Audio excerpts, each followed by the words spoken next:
오늘 뉴스아이드 먼저 초대 손님과의 인터뷰로 시작하겠습니다. 민주당 일본 경제침략 특별위원장 맡고 있는 최재성 의원 모셨습니다.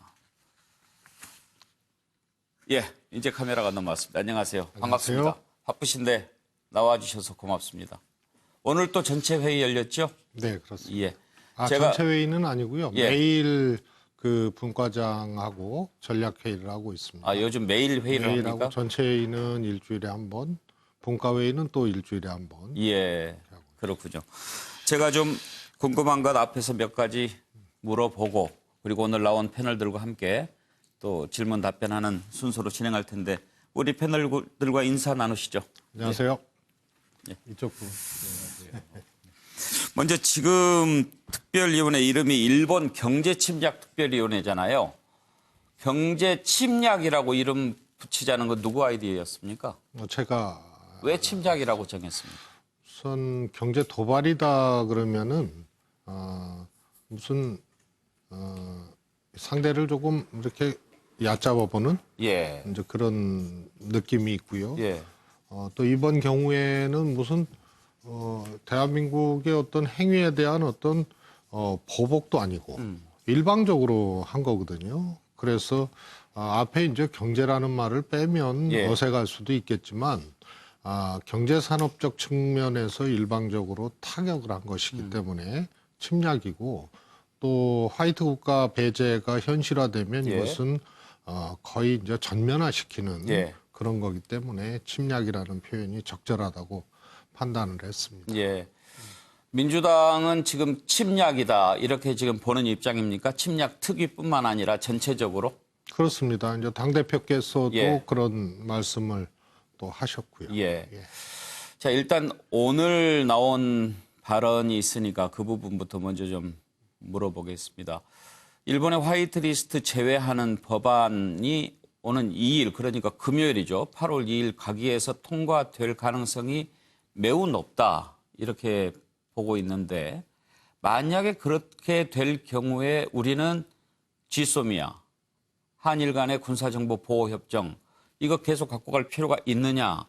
그 부분에 대해서 안 된다라고 밝힌 인터뷰를 제가 들었는데 그게 특위에서 내린 결론입니까? 그렇습니다.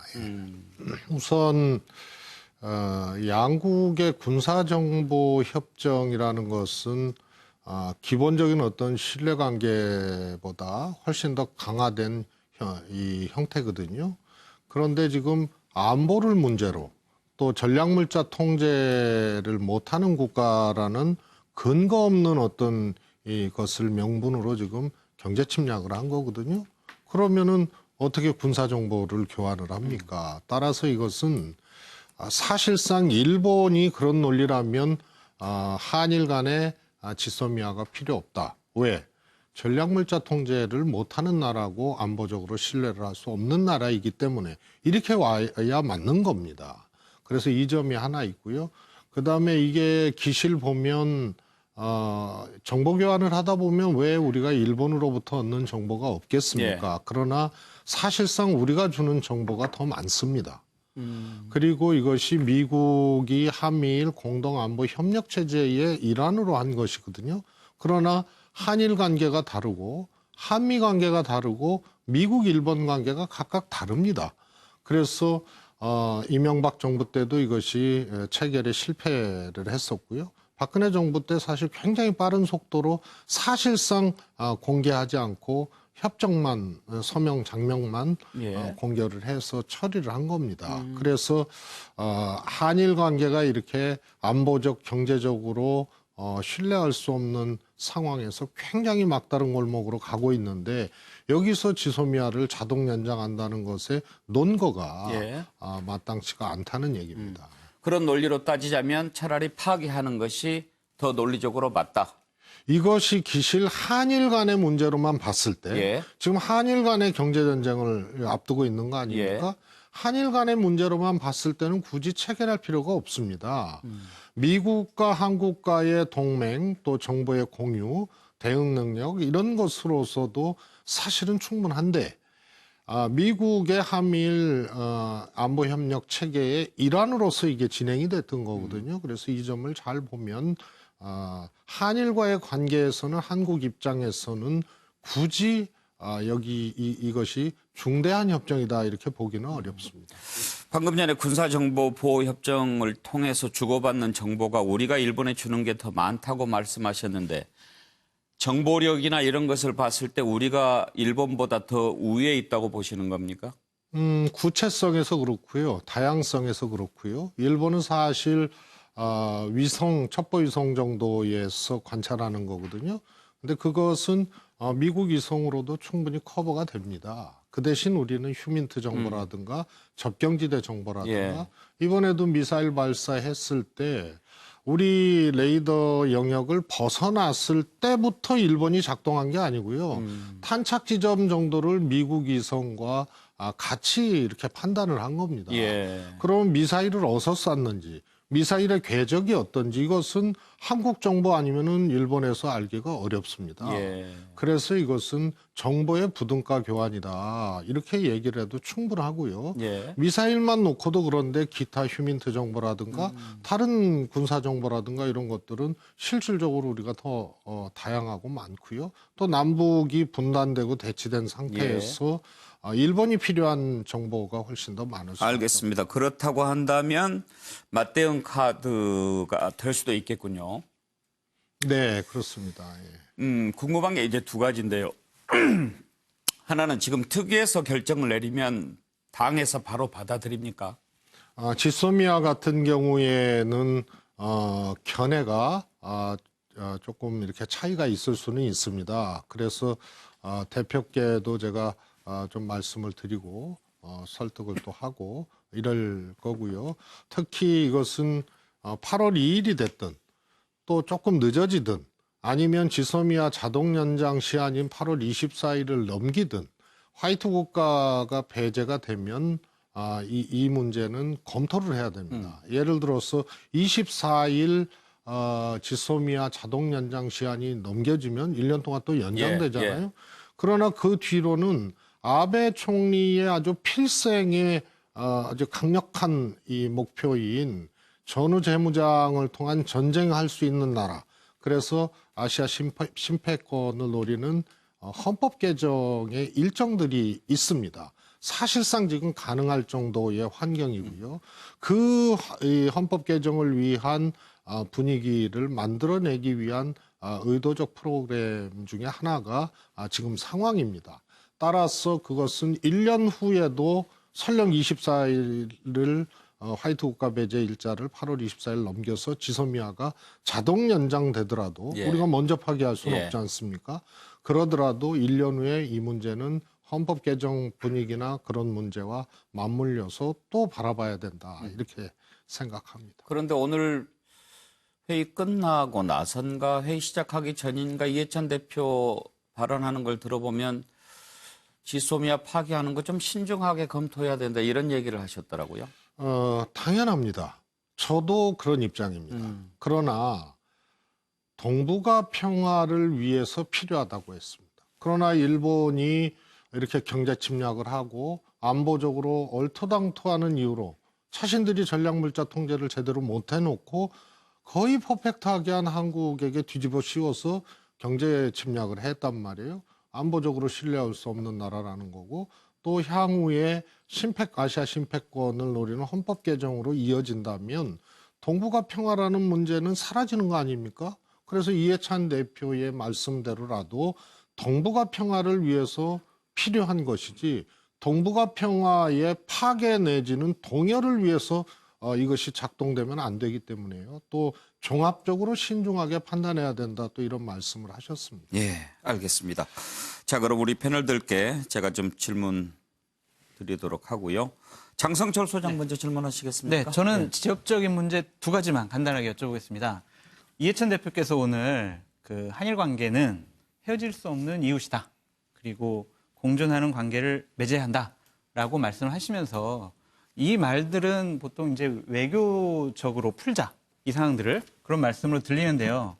이런 말들을 한국당에서 지속적으로 해왔었습니다. 그런데 이 말에 대해서 여권은 계속 그럼 친일이냐, 친일할 거냐, 친일파냐라고 공격을 해왔는데 여당에서 얘기를 하면은 외교 걱정이고 한국당에서 얘기를 하면 친일파로 몰아붙이는 게 맞는 것인지 그에 대한 입장을 좀 여쭙고 싶고요.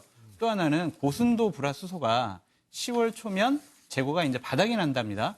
그거에 대한 어떤 수급 대책을 갖고 계시는 건지 이걸 그냥 단순히 기업들에게 해결해라라고 넘기시는 건지 이 두 부분 한번 여쭙고 싶습니다. 예.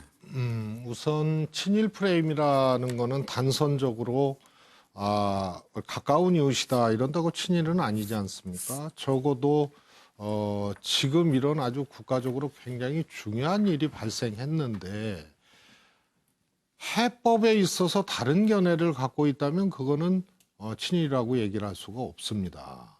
그러나 지금 나온 해법은 특사 파견 대통령 총리가 정상회담으로 해결하라 이 말 말고는 없습니다. 네. 그리고 이 문제가 터지자마자 그냥 비판과 비방으로 일관했거든요. 그다음에 결과론적인 또 일본을 이롭게 하는 경우가 있는 건데요. 그것이 분열적인 겁니다. 다시 말해서 이름을 일본 사람으로 바꾸면 일본의 주장하고 똑같은 것이 있습니다. 그런 것은 제가 보기엔 새로운 형태의 문제로 지적을 할 수가 있겠고요. 또 하나는 본래적으로 그런 분들이 또 계셔요. 일본의 사실상 이제 장학생이라고 불리우는 분들도 있고, 이 과거에 우리 역사 교과서 문제나 이럴 때도 일본하고 같은 주장을 하고 심지어는 역사 교과서에서 이제 그런 것을 수록하고자 하는 그런 이제 움직임들도 있었고요. 그래서 이번에 초기 단계에 보면 주의 주장에서의 이견은 그거는 그렇게 분류할 수는 없습니다. 그러나 일본의 주장과 똑같거나 혹은 대책이나 어떤 건전한 비판이 아니고 무조건 몰아붙이기로 해서 하는 것은 그것은 결국은 이롭게 하는 결과적인 문제다. 이렇게 좀 구분해서 좀 볼 수가 있겠습니다. 예. 불화수소 질문도 했습니다만. 이런 겁니다. 제가 아베의 경제보복 카드가 처음 공개됐을 때 반도체의 소재 부품 3가지 영역 아닙니까? 그때 언론이나 많은 정치인들이 무조건 집채만한 바위가 굴러와서 깔려 죽는 줄 알았어요. 어떤 게 규제 대상이고 어떤 게 규제 대상이 아닌지도 구분을 못했습니다. 예를 들어서 포토레지스트만 하더라도 비메모리 하나를 심사 대상으로 놓은 거지 그렇지 않은 메모리 분야는 지금 패스가 되고 있거든요. 그래서 이런 것도 구분을 못해요. 두 번째로 그러니까 이제 분석을 못하니까 대안도 제대로 못 세우는 거고요. 두 번째로는요. 불화수소의 경우에도 일본의 비율이 한 40% 중반대 되는데 점유율이 이것은 대체 가능한 영역이 있고 당장 대체하기 어려운 것도 있습니다. 이건 생산 차질로 연결이 되거든요. 다른 거는 문제가 되지는 않습니다. 그래서 이것은 중단이 된다거나 이런 문제가 아니고 생산량의 차질을 갖고 올 수 있는 분야가 바로 이 에칭가스입니다. 그래서 이 문제를 그럼 생산 차질이 오니까 큰일 났다. 이렇게 볼 수도 있죠. 그러나 글로벌 공급망이라는 것은 일본의 소재 부품으로 한국의 반도체를 만들고 한국의 반도체라는 것이 종점이 아니고 정거장이란 말이에요. 이 반도체로 약 기기 분야, 뭐 핸드폰이나 또 뭐 전자제품이나 이런 기기 분야에 35억만 대가 만들어지는 겁니다. 이거는 수천조에 가까운 거예요. 그래서 이런 글로벌 공급망이나 이 가치 체인을 파괴하게 되는 이것을 일본이 감당할 수가 없다. 이런 점이 주목할 만한 점이라고 생각을 합니다. 근데 제가 여쭤본 것은 일본이 90%의 점유율을 갖고 있는 고순도 불화수소거든요. 네네. 그것 같은 경우에는 대체가 불가능하다라고 지금 얘기를 하고 있어요. 네. 제가 여쭤본 거는 그 부분입니다. 그러니까 비메모리 분야 얘기하는 거죠. 그게 이제 7나노급의 이제 비메모리 분야고요. 그거는 일본의 거의 전량을 의존하고 있어서요. 사실상 이것은 이재용 부회장이 133조를 투자해서 도전하겠다는 그 분야입니다. 그리고 한국은 메모리 패권이 70% 이상이고 비메모리는 새로운 도전 분야거든요. 삼성이 약 17% 점유하고 있고 대만의 TSMC가 60% 이상 점유하고 있는 요거를 경쟁하고 있는데 요거를 규제한 것입니다. 그래서 이것은 앞으로 경쟁 과정에서의 차질은 분명히 있습니다. 그렇다고 당장 기술을 대체할 수는 없습니다. 그러나 이미 우리 기업들은 7나노 이상급, 5나노 이런 데에 지금 연구 개발을 하고 있기 때문에 당장에 이것을 대체할 수 있는 방법은 없고 이게 가장 아픈 구석이거든요. 그래서 이 문제는 향후의 경쟁 과정에서의 차질이 매우 크게 발생할 수 있는 분야입니다. 그럼 대책은 현재로서는 그래서 메모리 분야에도 에칭가스 때문에 차질이 오거든요. 그래서 이 순환 관계를 잘 봐야 됩니다. 메모리 분야의 에칭가스가 회복이 안 되면 이건 반드시 생산 차질이 옵니다. 그러나 우리 삼성과 또 SK의 메모리 분야의 점유율 70% 이상인데요. 일부가 감산이 되더라도 이것을 양적으로 증산을 통해서 대체할 수 있는 방법은 없습니다. 왜냐하면 미국의 마이크론이나 이런 회사들도 투자를 결정해야 되거든요. 투자를 결정한다는 것은 고객과 물량이 지속 가능하게 안정적으로 일정 정도 확보가 돼야 가능한데 우선 투자 결정을 못 합니다. 그리고 투자 결정을 하더라도 한 2년 정도 걸리고요. 세 번째로 막대한 돈이 들어갑니다. 그러면 삼성이나 우리가 갖고 있는 메모리 점유율을 일부가 감산이 돼도 대체할 수 있는 국제적인 방법이 전혀 없습니다. 그래서 이것이 결국은 지렛대가 돼서 저희도 여러 가지 대응 전략들을 중층적으로 하고 있다. 다만 비메모리 분야를 일본이 계속 저것을 잡고 심사해서 통과를 안 시키면 그 자체로서는 향후 경쟁에 문제점이 발생한다. 그러나 풀 수 있는 방법은 메모리 패권과 관련돼서 전략적으로 없는 것이 아니다. 이렇게 생각합니다. 자, 자세하게 설명을 해주셔서 감사한데 진행을 위해서 제가 몇 가지만 부탁을 좀 드리겠습니다. 중요한 문제니까 아무래도 또 설명할 게 많기도 하고 그러겠지만 좀 길어지면 또 다른 이슈를 못 다룰 수 있으니까 아까 장성철 소장 2가지 질문하셨잖아요. 네. 앞으로는 한 가지씩만 질문을 좀 해주시고 답변도 가급적 조금 줄일 수 있으면 짧게 답변해 주시기 바랍니다. 예, 김영주 의원 질문하시겠습니까? 우선은 이제 그 경제 보복에 대해서 경제 침략 이런 단어를 씀으로 인해서 실제로 특사 파견이라고 하는 것이 사실은 말하자면 어떤 형태로 보여지면은 굴종적으로 보여지는 요소들이 생겨버렸어요. 그런데 그럼에도 불구하고 야권이나 좀 방미단에 뭐 이낙연 총리가 오면 대화를 한다더라 이런 요구들이 이제 들어오고 있는 상태인데 실제로 제가 묻고 싶은 것은 이 특사 파견에 대한 고려가 사실은 시기적으로도 그렇고 내용적으로도 쉽지 않고 실효성이 별로 없습니다. 이제 그럼에도 불구하고 완전 히 옵션 자체를 없애버리고 갈 것이냐 하는 문제가 남아 있어요. 그래서 최 위원장한테 만약 우리가 특사를 파견한다면 그게 어떤 실효성이 있고 그 전제가 뭔지 또 시점이 어떻게 될 수 있는지를 한번 생각하시는 부분이 있다면 또 안 되는 이유는 또 뭔지 이제 말씀을 좀 필요할 것 같습니다. 안 되는 이유는 없습니다. 그런데 그것이 지금 2단계에서 그렇게 할 문제냐의 문제는 저는 동의하기 어렵습니다. 적어도 이 정도 사안의 크기면 사실 아베 총리도 작정하고 한 거 아닙니까? 그리고 이게 특히 경제산업 분야입니다.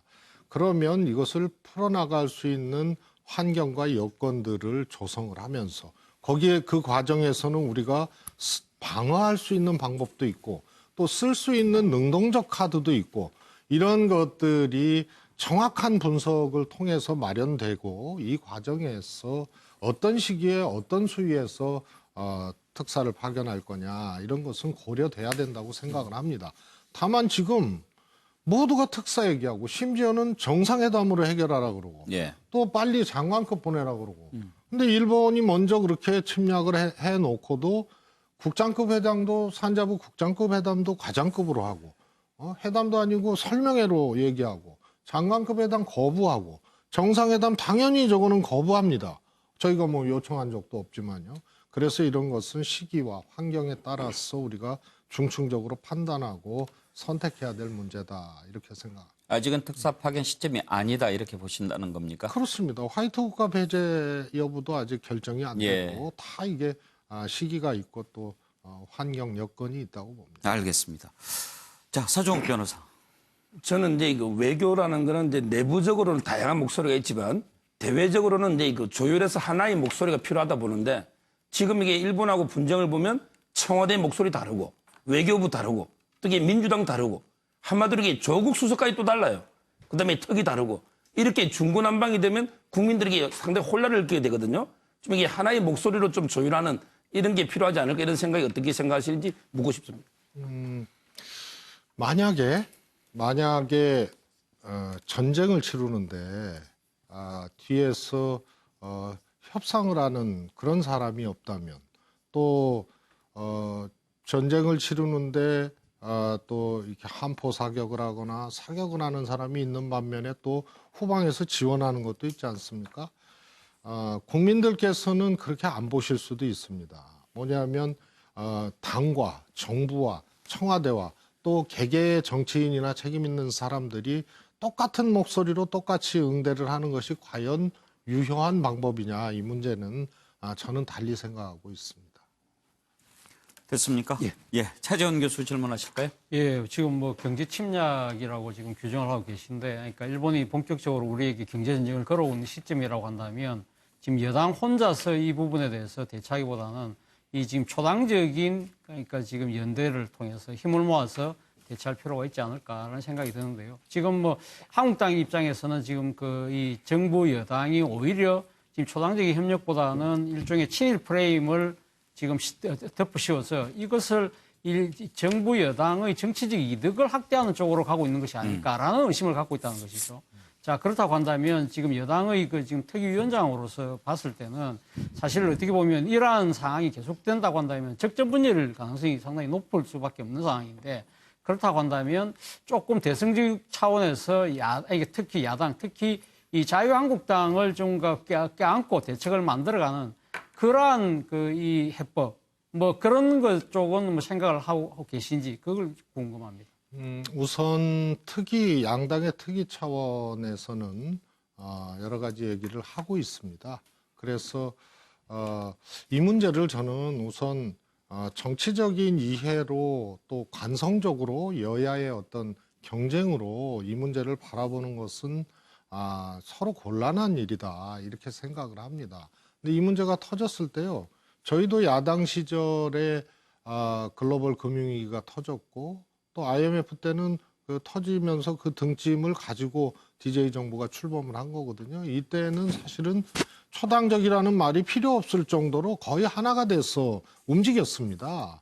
그래서 글로벌 금융위기의 경우 그 당시 저도 뭐 대변인이었습니다만 통화수합이라든가 적자재정이라든가 위기 대응 방식을 야당이 오히려 선제적으로 얘기를 해서 그것을 잘 헤쳐나갔죠. 근데 이것은 사실 그때만큼 혹은 또 장기적으로나 구조적으로 양국의 구조적으로 보면 훨씬 더 무거운 문제거든요. 이게 발생을 했는데 너무 관성적으로 여당이나 정부를 비판한 것이 아닌가.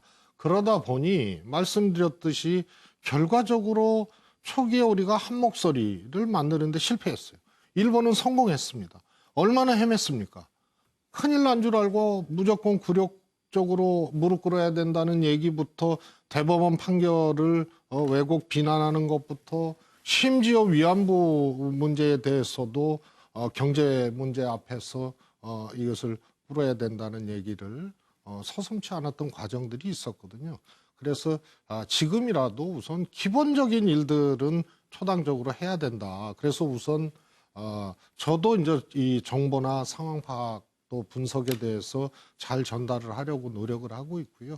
이걸 서로 좀 한 목소리를 내는데 좀 서로 기여를 해야 될 것 같습니다. 예. 예, 정태근 의원. 저는 뭐 큰일 났다고 생각합니다. 그리고 외교도 그렇고 전쟁도 그렇고 중요한 것은 어떤 목표를 갖냐는 거거든요.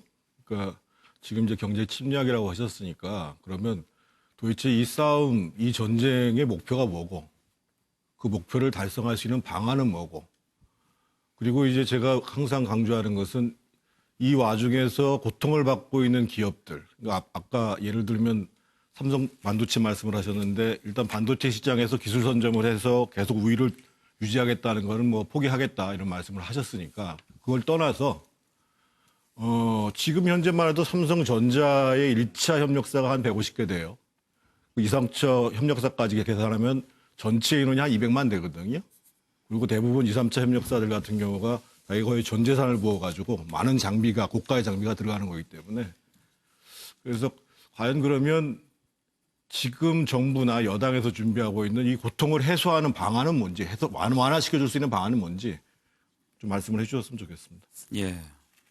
예. 우리 정태근 의원께서 이런 경우에 우리가 쓸 수 있는 카드가 뭔지는 생각을 해보셨습니까? 많이 생각해봤죠. 뭐가 있죠? 아니, 그러니까 또 말씀을 제가 묻어보잖아요. 예, 이번 예. 전쟁의 목표가 뭐예요? 이 목표는 아베한테 있죠. 아니, 우리의 목표가 뭐냐고요? 우리는 이것을 극복하는 겁니다. 어떻게 극복해요? 그래서 그건 그 다음 문제고요. 그래서 목표를 우리한테 대한민국이 저지른 일이 아닌데 아니, 이것의 외교나 전쟁이든 우리가 싸우고 있잖아요. 그럼 우리가 뭘 얻을 거예요, 여기서? 그 목표가 뭐냐고요? 우리는 극복하는 겁니다. 아니, 그러니까 뭘 극복하냐고요? 이 경제 위기를 초래할 수 있는 이것을 극복을 해야죠. 그래서 제가 반문 삼아 말씀을 드렸는데요. 야당이든 혹은 이거 피해가 엄청나니까 빨리 무릎 꿇어라고 하는 사람이든 차라리 그렇게 얘기하면은 그거는 심플해요. 동의할 수는 없지만. 그런데 여기서 뽑아들 카드는 냉정한 분석으로부터 시작이 되는데 처음에 그게 결격이 됐었잖아요. 그래서 누가 결격이 돼요? 이 아베의 경제보복 카드가 반도체 분야의 소재 3가지로 뽑아드니 이것이 뭐가 들어오고 안 들어온지도 모를 아니, 정도로 그건 정치권에서 그냥 몰랐지. 기업 현장에 있는 사람들은 다 알았잖아요. 그렇지 않습니다. 그렇지 왜 그렇지 않아요? 않고요. 실제로 첫날 3가지 소재를 꺼내들었을 때 메모리와 비메모리를 구분해서 이것이 아베 카드가 작동을 하는구나 이것을 알기까지는 정부는 좀 알았어요.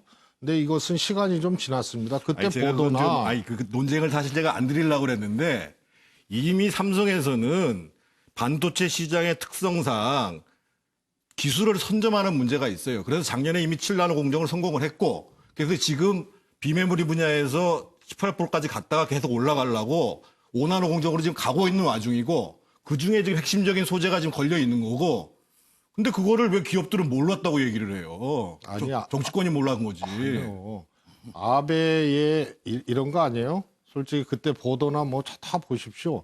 메모리 비메모리 구분 없이 반도체를 타격을 했기 때문에 이걸로 우리가 입을 피해에 대해서 걱정을 한 거지. 아니 그거는 정치권에 있는 사람들 수준이고 아니 그렇지 아베가 않습니다. 공격을 할 때 이미 제가 이 자리에서도 누차 설명했잖아요. 왜 기업들은 알고 있고 그래도 또 당혹해하고 있는데 그거를 왜 몰랐다 그걸 구분하지 못했다. 그건 정치권과 정부가 잘못한 거예요. 아니 정부와 저도 구분을 했습니다. 그러니까요. 예. 그러나 그때 그러니까 지금 제가 말씀드리잖아요. 아니 정태근 의원님 심각하게 앞으로 기술을 선점하는 데 있어서 지장을 오고 있는 거고 예. 반도체 시장이라는 게 승자 독식 시장이잖아요. 그래서 우리가 지난 94년부터 계속 우위를 유지하고 있는 거고 그거를 비메모리까지 가자고 하는 것이 삼성이고 이 정부도 오래 가가지고 비메모리 분야에 있어서 우리가 시장을 선점하겠다. 그렇게 얘기했잖아요. 그렇습니다. 예. 거기에 타격이 오고 있는 건데 별 대안이 없다고 말씀하시니까 제가 말씀드리는 제가 거예요. 그렇게 얘기 안 했고요. 비메모리 분야의 타격은 그것은 앞으로 경쟁 구도에서 아까 말씀드렸잖아요. 그거는 문제점이 발생할 수밖에 없습니다. 예. 그러나 전략이라는 거는 메모리 분야의 이런 부분도 애칭가스 어떻게 설명할 거예요? 이거는 비메모리, 메모리 다 들어가는 거거든요. 여기에 차질이 올 수가 있습니다. 지금 애칭가스는 쥐고 있는 거 아닙니까? 요게 동전의 양면이에요. 요게 하나 있고요. 또 하나는 제가 그런 표현을 했습니다. 화이트 국가에서 배제되면 수평적 조치도 우리가 검토할 준비가 돼 있다. 다시 말해서 지금은 방어적, 피해적 측면을 어떻게 최소화하고 극복할 것인가의 단계라면 화이트 국가 배제돼서 전면화되면 우리도 능동적 공세적 카드가 왜 없겠습니까? 그러나 거기까지 가지 않기 위해서 여러 가지 행위나 전략들을 하고 있는 거죠. 예. 그 우리 능동적 카드에 대해서 고민하거나 이 연구하지 아니하고 이 비메모리 어떡할래? 이 타격 어떡할래? 그러면 무릎 꿇어야 되는 거죠.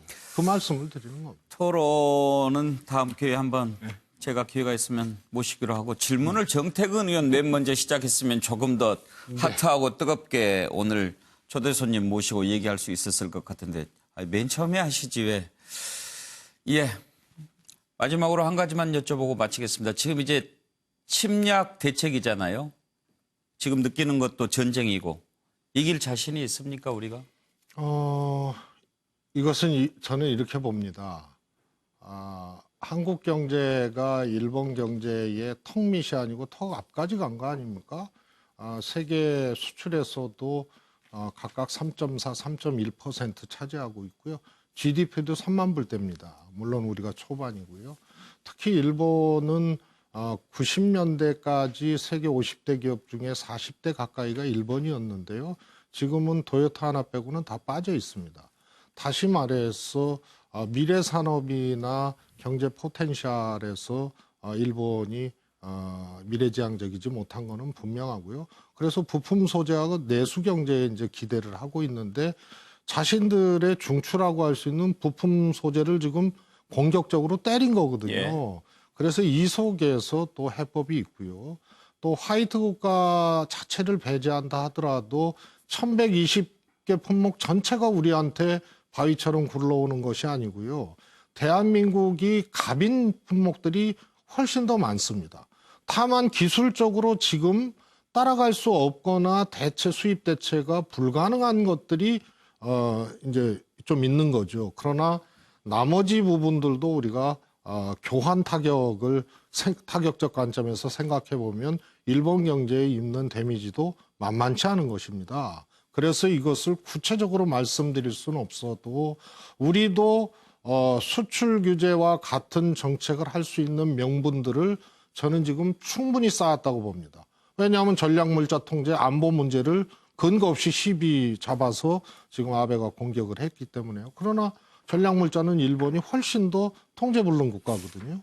그래서 이런 문제를 종합적으로 검토해서 수평적 조치를 할 수 있는 준비들을 하고 그것이 비례에 의해서 우리가 구사가 되든 조금 더 공격적으로 구사가 되든 이 정도의 크기와 이 무게면은 우리도 능동적 조치를 준비해야 되고 할 수 있다고 생각을 합니다. 그러면서 제 질문이 뭐였죠? 이길 수 있냐는 질문이었는데 답변은 우리도 능동적 조치를 취할 수 있을 것 같다 이렇게 지금 답변하시는 건데 이 문제를 이기고 지는 문제까지 가려면요. 예. 누구 하나 무릎을 꿇어야 됩니다. 그 저는 그게 사이에 궁금했습니다. 아까 뭐 기업의 피해, 고통 얘기를 했는데요. 그것을 원하는 정부가 어디 있겠어요. 그러나 일본이 도발했습니다. 쌍방향으로 봐줘야죠. 예. 그래서 이것은 전면전이 되고 서로 이러한 어떤 이 비상식적인 조치들로 맞붙는 단계까지 가면은 이거는 승자가 없습니다. 다만 우리가 일방적으로 그렇게 당하고 패배감 혹은 자학적으로 이 문제만 볼 것이냐 이거는 적어도 넘어선 문제다. 이런 점은 꼭 짚고 가고 싶습니다. 알겠습니다. 좀 묻고 싶은 게 더 많지만 또 프로그램이 있으니까 오늘은 이 정도로 마치겠는데요. 사실 이제 최재성 위원장께서 맡은 특위가 경제 침략 대책위원장이잖아요. 모두의 왜 침략이라고 이름을 붙였느냐라는 것부터 참 전의가 느껴졌는데 전체적으로 답변은 좀 신중하게 해주셨다는 느낌을 받았습니다. 조금 더 우리가 전열을 갖추고 또 여러 가지 대책이 나오면 한 번 더 모시도록 하겠습니다. 그때 조금 더 우리가 전세가 좀 뒤집힌 상황을 기대하겠습니다. 오늘 나와주셔서 감사합니다. 고맙습니다. 예. 민주당 일본 경제 침략 대책위원장 맡고 계신 최재성 의원과 얘기 나눠봤습니다. 지금 국회가 열리고 있는데 국회에서도 일본의 경제 보복에 대해서 우리 정부가 어떻게 대처하고 있는가 이런 질문이 계속 나오고 있습니다. 한번 국회 취재 기자 연결해서 상황을 알아보도록 할까요? 이동석 기자. 네, 국회입니다. 예, 일본의 경제 보복과 관련해서 질문들이 많이 나왔죠? 네, 그렇습니다. 오늘 7월 안보국회에 맞춰 국회 외교통일위원회가 오늘 오전 열렸습니다. 강경화 외교부 장관이 출석한 가운데 일본의 경제 보복과 북한 탄도미사일 발사 등에 대한 질의가 이어졌는데요. 정병국 바른미래당 의원은 강 장관을 겨냥해 한일 문제에 있어 다방면의 대화가 필요한데 외교부 장관의 활동이 보이지 않는다고 꼬집었습니다. 여당에서도 외교부가 여러 경로로 확고한 입장을 펴나가야 한다며 적극적인 자세를 촉구하기도 했습니다. 한일 갈등과 관련해 강 장관은 정부로선 구체적인 대책을 공개할 수 없는 것이 협상 전략이라며 구체적인 답변을 피했습니다. 북한 탄도미사일 발사에 대해선 한국당 의원들을 중심으로 핵무장에 나서야 한다는 주장이 나왔지만 강 장관은 전혀 고려 대상이 아니다라며 선을 그었습니다. 예, 이제 이번 7월 국회 안보국회면서 또 추경국회죠. 8월 1일이죠. 다음 달 1일 추경안 처리하기로 했는데 지금 심사는 어떻게 진행되고 있습니까? 네, 국회 예산결산특별위원회는 여야 간사 간 협의에 나섰습니다. 전면 중단된 추경에 대한 논의를 이어가고 있는 건데요. 어제는 여야의 전격 합의에 따라 예결위에선 정부의 일자리 예산을 비롯한 일본의 수출 규제 조치 대응 사업 예산에 대한 논의가 현재 집중되고 있습니다. 여야는 모레인 다음 달 1일 본회의를 열어 추경을 처리하고 일본의 경제보복 철회 요구와 독도 망원 등을 규탄하는 결의안을 채택하기로 했습니다. 특히 운영위원회, 국방위원회, 정보위원회를 개최하는 등 안보국회에 몰입할 예정입니다. 지금까지 국회에서 MBN 뉴스 이동석입니다. 네, 일본 경제보복 우리는 어떻게 맞서야 할 것인지 국회에서도 열심히 논의하고 있다는 소식까지 전해드렸습니다.